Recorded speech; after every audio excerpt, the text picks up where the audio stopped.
بل بالأدب تنال أعلى الرتب فعش حياة العلماء وقرأ صنوف الكتب كتعليم صبي. بسم الله الرحمن الرحيم. الحمد لله رب العالمين والصلاة والسلام على أشرف الأنبياء والمرسلين سيدنا وحبيبنا ومولانا محمد وعلى آله وأصحابه أجمعين. أما بعد. السلام عليكم ورحمة الله وبركاته. Hurmatly musulman bir tuğanlar, bizden gezekteki tefsir sabahımız buyursa, biz ötkenki sabahlarımızda Adiyat Suresi'nin tefsirine toxtalğanmız inşallah. Bugünkü sabahımız buyursa El-Qari'a, Qari'a Suresi'nin tefsiri. Emi Kur'an-ı Kerim'de atatalgan 114 sürenin dağı biri El-Qari'a Suresi dep ataladi. Emi tertibi boyunca 101-ci süre. Qari'a Suresinin кейбір алымдар Madaniya деп есептейді, кейбір müfessirler Makkiya деп дагы айткан алымдар бар. Эми биз Qari'a Suresinin albatta бул жактагы Абу Хafs Насафинин айтышы боюнча Qari'a Suresi бул Makkiya, Меккеде түшүрүлгөн сүрөлөрдөн деп айтып атат. Демек, көпчүлүк алымдар Qari'a Suresinin Makkiya, Suratul Makkiya, Меккеде түшүрүлгөн сүрөлөрдүн катарына кошушат. Себеби дегенде кайсыл бир сүрөдө эсеп кысап, акырет азабы, айтор кыямат кайым туурасында эскерилген болсо, демек ал сүрөнү биз билебиз Маккия сүрөлөрдөн экендигин унутпашыбыз керек. Qari'a сүрөсү 11 аяттан турат, 36 сөз бар, 106 тамганы өзүнө камтып алган. Эмне үчүн Qari'a сүрөсү деп аталды дей турган болсок, биринчи аятта келген Al-Qari'a сөзүнөн алынды. Мындайча айтканда, Qari'a сөзү бул сүрөнүн биринчи аятында эскерилгендиктен Al-Qari'a сүрөсү деп аталып калды деген дагы алымдар бар.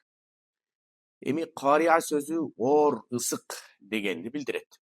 Өтө катуу ысык, жан чыдаткыс ысык дегенди дагы туюлтат дейт. Бул сүрөдө кыямат күнүнүн үрөй учурган оор күн боло тургандыгы туурасында дагы ачык айкын баяндалат.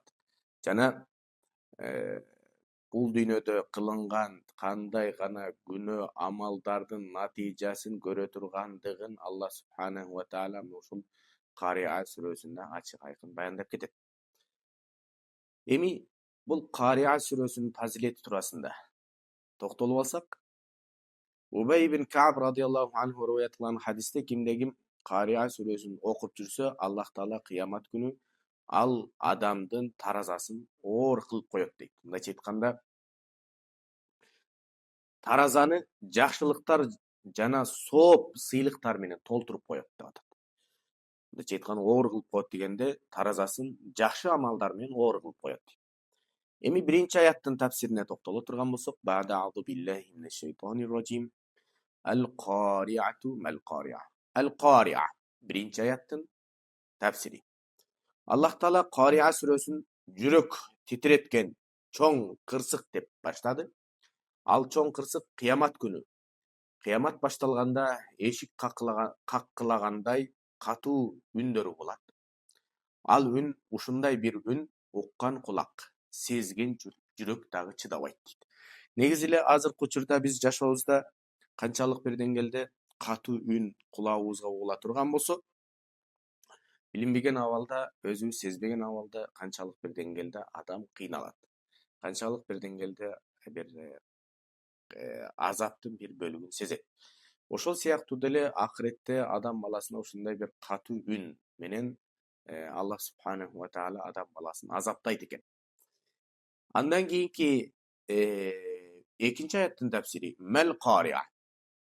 Биринчи аяттагыдай эле экинчи аятта да чоң кырсык тууралуу баяндалып, анын канчалык коркунучтуу экенине басым жасалууда. Андан кийинки үчүнчү аятта болсо Wa ma adraka mal-Qari'a. Ал кырсыктын эмне экенин кайдан билесиң? деп Аллах Таала пайгамбарыбызга саллаллаху алейхи ва салламга кайрылууда. Кийинки аятта болсо Аллах Таала кырсык күнү, ошол кандай боло тургандыгы туурасында баяндап, кандай кырсык экендигин ачыктап берет.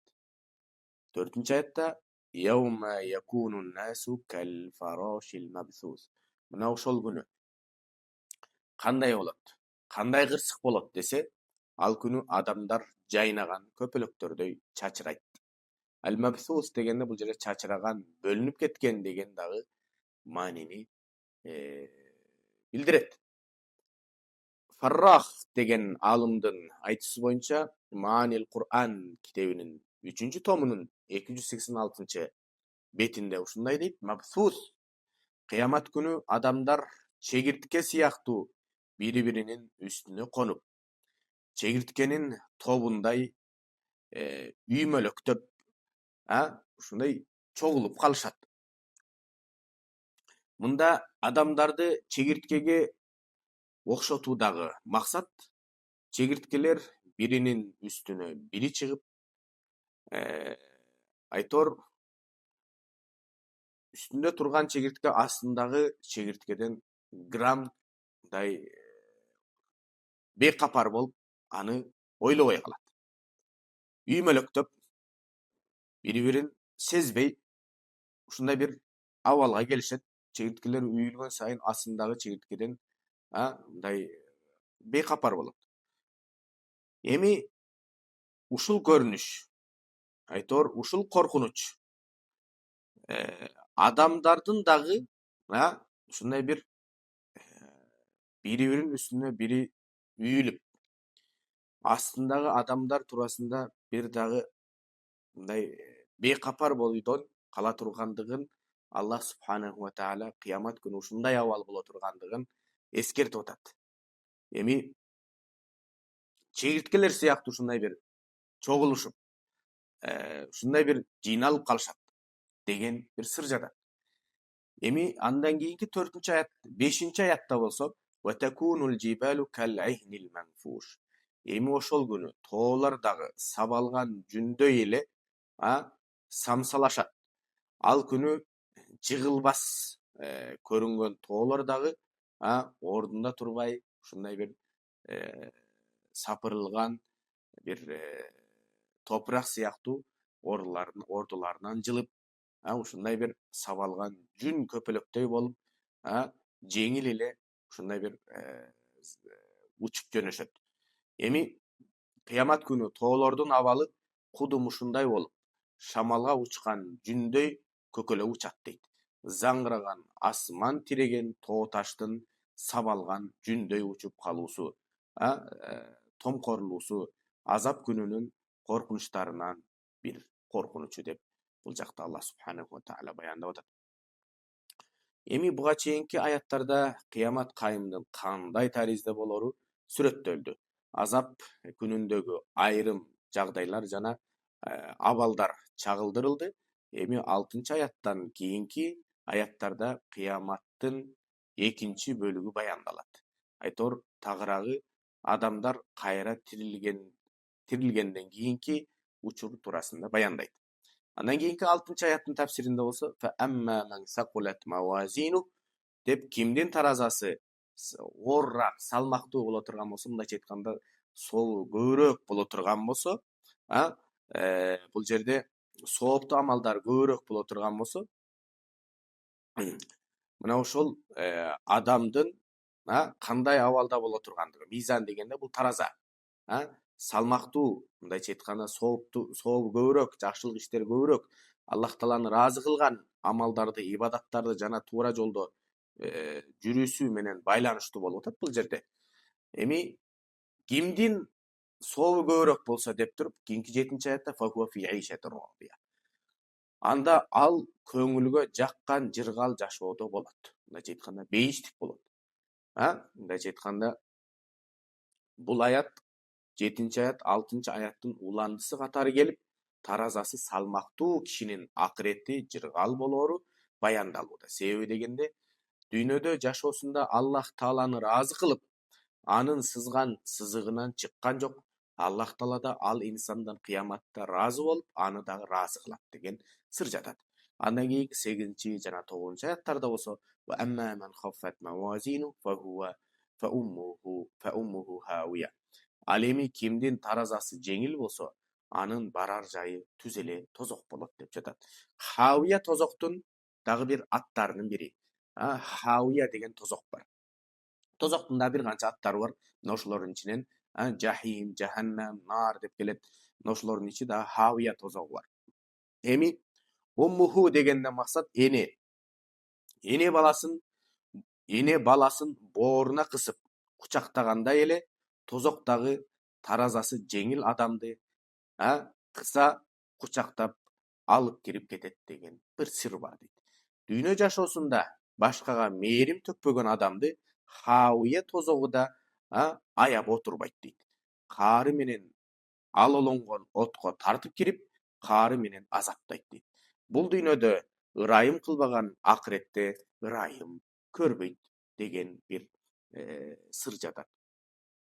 Эми бейиш менен тозокту Аллах субханаху ва таала өзү жаратты. Аллах тааланы ыраазы кылып жашасак, ал тозокту буйругу менен токтотуп, бизди жанчыдагыс азаптан тосуп кое алат. Ал эми ким Аллах тааланы ыраазы кылып жашаса, Аллах тааланы ыраазы кылып, Аллах тааланын чийгенен чыкпастан жашай турган болсок, Аллах субханаху ва таала да бизди бейишке киргизип, бейиш менен сыйлайт. Андан кийинки 10-нчу аятта болсо, وَمَا أَدْرَاكَ مَا هِيَ. Эми ал эмне экенин кайдан билесиң деп ошол хавия тозогу туурасында баяндалат. Бул жерде сүйүктүү пайгамбарыбыз саллаллаху алейхи вассалам кайрылуу бар пайгамбарыбызга. Андан кийинки 11-нчи аятта болсо, нарун хамия. Эми ушул хавия тозогун бул жакта сыпаттап баяндап атат. Ал олонгон ызык от. Анын аптабы узак, ушундай бир убакытка чейин өчпөй күйүп турат деп Аллах субханаху ва таала ошол хавия тозогун бизге баяндап жатат.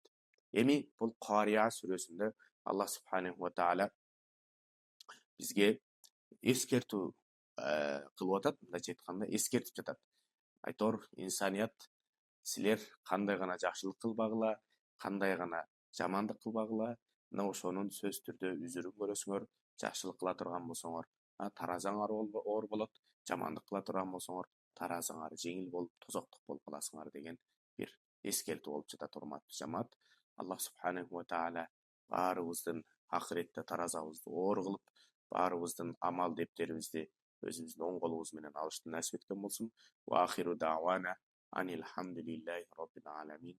Аллахым разы болсын. حياة العلماء